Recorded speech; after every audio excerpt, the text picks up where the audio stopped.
So, ito ang tips ko sa inyo. Maglaban tayo. No, especially kay Moro. Para ma-power yung tako ninyo, 'di ba? Ito yung ano? Tayo. Dulo ng tako. Para power na power. Ito ang sikreto, no, sa lahat ng bilyarista diyan.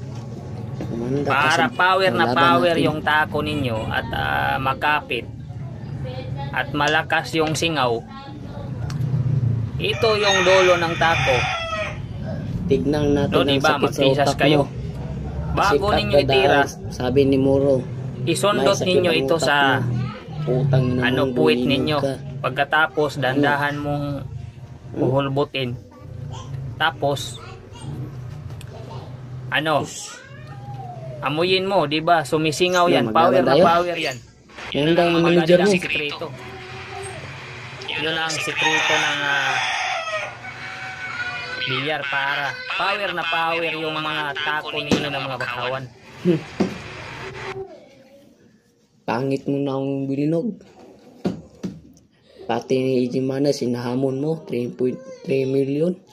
Ano?